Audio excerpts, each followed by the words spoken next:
If you already know all about cognitive maps, you know why they're essential to using the Memory Palace technique. If you don't, you're about to find out. And the best part is this: I'll also give you a tip on how to improve your own cognitive maps so that you can use the Memory Palace technique better. Who cares? Well, as you may know, Memory Palaces can help you memorize just about anything. But without the spatial skills needed to create your Memory Palaces correctly, the task of using them to memorize even a small volume of information becomes much more difficult. So it follows that strengthening your ability to consciously encode and interpret your surroundings into a cognitive map will instantly make your Memory Palaces much stronger. You'll be able to learn languages more quickly, memorize test and exam material more effectively, and make your daily life easier. Speaking of making your daily life easier, this is Anthony Metivier from magneticmemorymethod.com asking you to subscribe, ring the bell for notifications, and hit the thumbs up for new memory improvement tips on this channel every week. So, what is a cognitive map anyway? The term was coined in the 1940s by American psychologist Edward Tolman, who defined them as an internal spatial representation or mental model of the landscape in which we travel. They're also called mental maps, mind maps, schemata, and frames of reference. No matter what you call the psychological element going on in your brain right now, it's a big part of how you gain and utilize knowledge about your environment to identify where you are, how to obtain resources, and how to find your way home from work. You'll draw upon these when you make your Memory Palace networks, and because each Memory Palace is like free real estate, it only makes sense to draw upon things you've already remembered on autopilot. That way you don't have to reinvent the wheel from scratch. Yet, day after day, I get questions from people who seem desperate to make all of these more difficult than necessary because they, for reasons I cannot understand or explain, will not follow my suggestions to use the alphabet and draw out their Memory Palace plans. It's almost as if they lack a procedural cognitive map in their heads that says to them, here are the instructions. Just follow them without overthinking it. And when that is the case, the cognitive map they need to develop is found in books like Learning How to Learn, which many in the Magnetic Memory Method family highly recommend, including me in this video.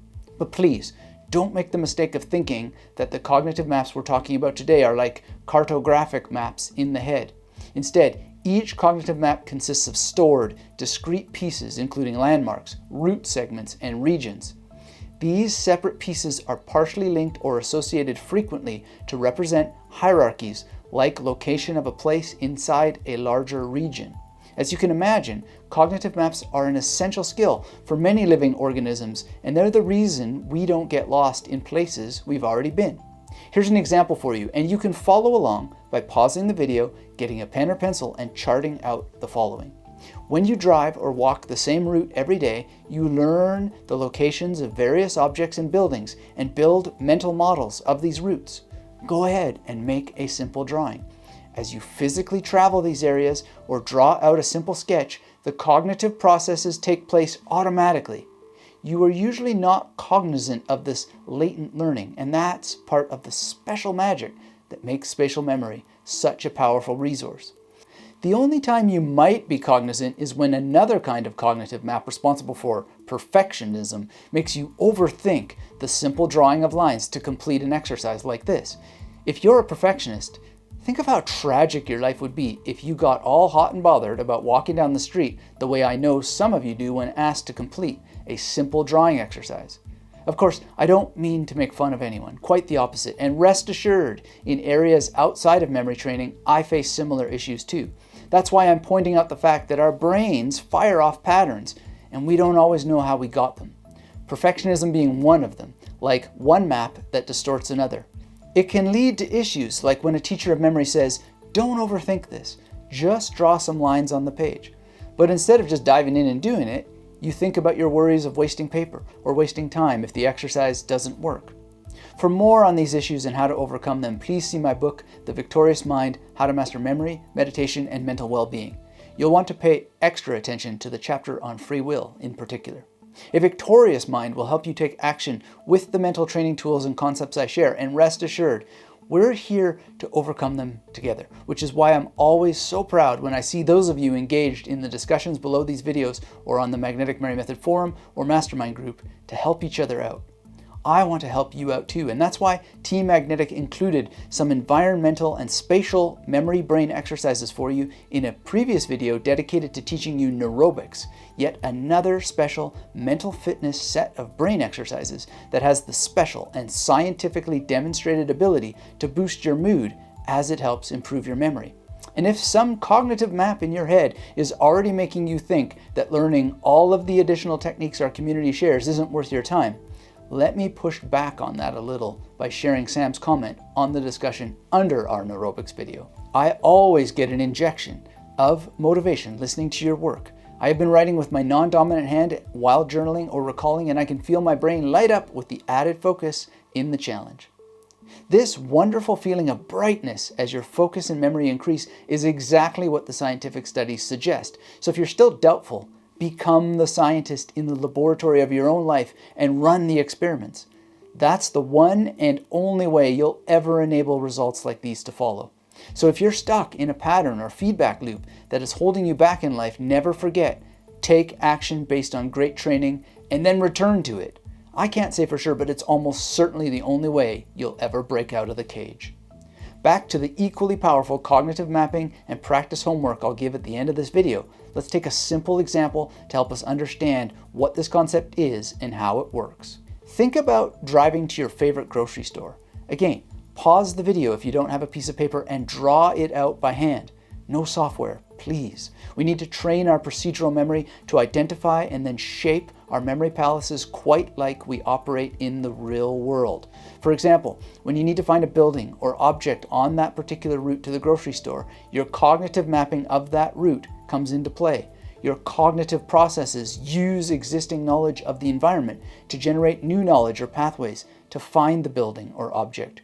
We want to re-trigger that same process in our imagination in order to succeed with the best of all memory techniques, the memory palace. And it all works when you practice because you usually do not have a problem locating a familiar place in everyday life, even if you have access to a wide range of mental models, such as the routes to potentially dozens of other grocery stores. On top of that, you also have a mental image of the grocery store layout. Have you ever had that experience where you walk inside and everything has changed? Like when the fruit section has suddenly been replaced by a sushi bar. Well, it's the cognitive maps that maintained the previous layout in your memory that gives you this feeling, something related to what we call ghosting or the ugly sister effect in memory. But this ghost of grocery store past is not an enemy. Your brain will use it in a game of comparison as you relearn the store, remapping the dairy section and the deli almost instantly, or at least within a few visits. Then, years later, you'll probably still be able to look back and remember that the baked goods were here, but now this is where they keep the peanut butter and jelly. When you're good at the memory palace technique, you can shift things around and have dual realities and triple locations in your memory of how things are, were, and will be at the same time. It's just a matter of practice, and that's the answer I give every time people ask me about what will happen to their memory palaces if the furniture in a room gets moved. It's a good question, but for most healthy brains, it will not cause an issue.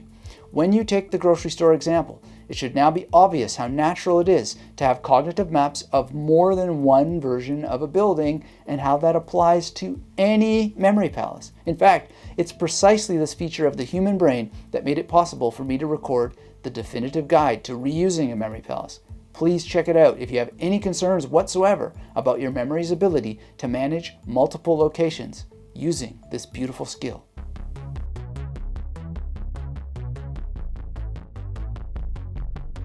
Let's look deeper at where all of this knowledge about cognitive maps comes from. Dr. Edward Tolman, the psychologist who coined the phrase, held experiments involving rats and mazes, and that's how he was able to visualize the importance of cognitive mapping in the human brain. Tolman placed a rat in a cross-shaped maze and allowed it to explore the maze. After the rat had explored the maze for a bit, it was placed at one arm of the cross and food was kept at the next arm to the immediate right. Since the rat was familiar with the layout, it learned to turn right at the intersection to get to the food. Next, the rat was placed at a different arm of the cross maze. Tolman was interested to see if there was a change in behavior. Did it get lost? No, the rat was still able to move in the direction of the food no matter where in the maze it was placed. Differences in the position of the rat did not matter. Tolman stated that this was because of the initial cognitive map it had created of the maze. Tolman's experiments with rats ingrained the idea of the cognitive map in cognitive psychology. Now that you realize why cognitive maps are so vital to your daily life and to memory palaces, you might be wondering the best way to design these maps in your brain. Your brain creates a cognitive map using a number of sources. It uses visual stimulus and other cues like olfaction and hearing to deduce your location within an environment as you move through it. Using these cues, a vector is created that represents your position and direction within an environment. The vector is then passed to the hippocampal place cells, where it is interpreted and the brain gets more information about the environment and your relative locations within the context of the cognitive map. The entire activity may seem complex, but it happens almost automatically. The hippocampus is both a map and a memory system. And this is where I suggest you not put too much thought into the avalanche of questions that might arise when you're using the memory palace technique. We've already looked at the question of furniture moving around, but other people wonder about how to use locations that they barely remember, or how to change a memory palace that they've put into action. Well, here's one way to think about those dusty old memory palaces from the past. If you remember a house and a room in that house, how likely is it that the room had 4 walls? Chances are it did. I mean, how many rooms do you remember that have 3 walls? Likewise, the room probably had a ceiling and a floor. In my experience, this information is more than enough to develop a simple memory palace. To take an example, the third house I lived in from around the ages of 2 to 9 is fairly solid in my memory. I remember my parents' room, my brother's room, and much of the basement. But the bedroom in the basement is actually pretty murky. So I just assume that it had 4 walls and 4 corners and leave it at that. Bang presto, it's an 8-station memory palace with no fuss. Sure, I can't use the bed or bookshelves, lamps, or whatever other furniture might have been in there. But it's better this way because the walls and corners are what I think of as eternal stations. Destroy the building and the memory of the room so long as it is kept in circulation ensures that it probably had 4 walls and 4 corners. As for changing your memory palaces later, your cognitive mapping abilities should be able to handle this. But the real question is, why? There are so many potential memory palaces out there, literally thousands of options. If you take the eternal station concept, you can even use Google Earth and count up the buildings on your street. Create an equation that says each building has 4 rooms each, and bang presto, you've got a solid stack of memory palaces to work with. Then, using the cardinal directions, you call room 1 north, room 2 east, room 3 south, and room 4 west. Remember that phrase from school? Never eat soggy wieners. If you can remember that and navigate your memory palaces in each house in exactly this pattern, you will never have to eat soggy wieners or use soggy memory palaces either. They will be robust, predictable, and you can go out and create more at the drop of a hat, even if you haven't seen the locations. Of course, this approach won't work for everyone. I prefer myself to use memory palaces I've seen.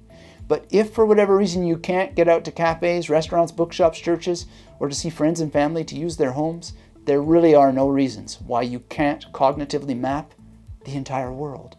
This all works because cognitive mapping uses spatial memory. But it's more than that too. Spatial memory records information about one's environment and spatial orientation. Here's an important distinguishing point to understand. The fact that you can retain the sequence of streets in the directions to your house is spatial memory.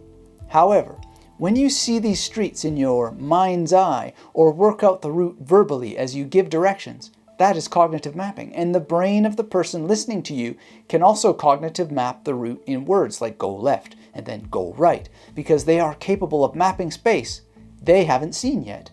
Remember how I just taught you a means of making memory palaces out of buildings you've never entered?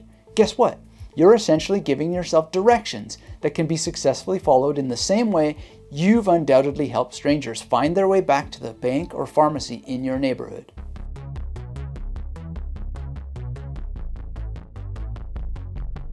Unfortunately, cognitive mapping isn't always as accurate as we'd like it to be.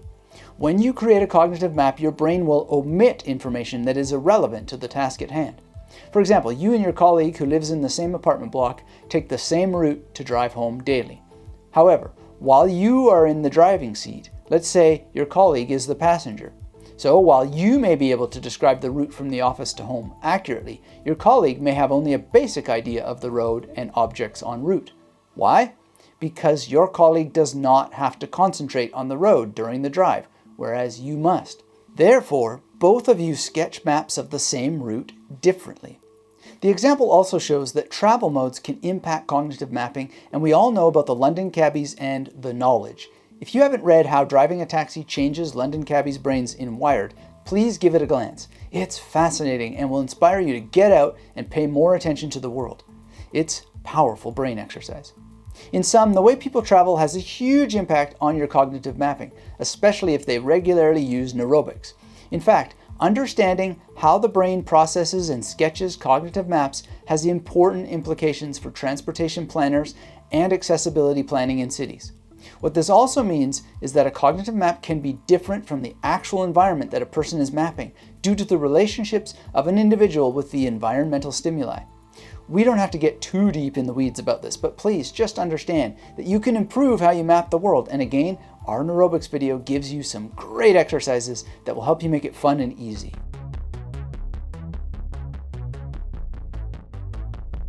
When it comes to the realm of ideas, mind maps do relate. You can think of them as the most simplistic and straightforward type of cognitive maps. Except in this case, you are mapping out the relationship between keywords and concepts, information you want to memorize, and how each piece relates in a highly visual game of mental Lego. Some mind maps are quick to create and have a clear hierarchy and structure. A mind map can be seen as akin to a tree with branches, where the bark represents a central topic and the branches denote the subtopics. Or, as Tony Buzan advised, you can see mind mapping as a kind of cell with a central nucleus. Everything radiates out from that center with river-like tributaries connecting concepts and ideas the way veins carry blood out from the heart to the organs. This is my favorite approach, and I share a quick mind map for learning German vocabulary related to cooking in an advanced way to use a mind map as a 12-station memory palace. I won't repeat that training here, but if you're interested in combining the mind map technique with the memory palace, please don't miss it. Now, before we continue, please subscribe and hit thumbs up and make sure to enable notifications so you never miss a new video that will help you discover how to improve your memory and change every aspect of your life for the better. Before we go, here's how you can strengthen your own cognitive maps. To strengthen the cognitive maps of places you already know, get out a piece of paper, or even better, a memory journal you have dedicated to the journey of improving your memory. As you sit with pen and paper, recall your childhood home, a college dormitory, a beloved first apartment, or your current residence. Draw them out as memory palaces. Seen a new movie or read a new novel? Use the layout of the fictional character's home or environment to create your own mind palace. Think of the tiny home of Frodo Baggins from Lord of the Rings, or Monica's iconic New York apartment on Friends. These are fictional memory palaces, and like the Google Earth technique I shared at the beginning of this video, let yourself use the simple, never eat soggy wieners principle to make sure they are fun and easy to use. If you need more help, the free memory improvement kit at magneticmemorymethod.com is ready for you, along with hundreds of blog posts, podcasts, and videos like these. Final tip, as I say thanks as ever for the view, and send extra special thanks to our channel members for supporting this content. If you want to support the channel, just click the join button beneath any video. Now, for our final tip, one that an unhelpful pre-existing map in your head might try to distort and hide from you, as the powerful suggestion it is. Practice.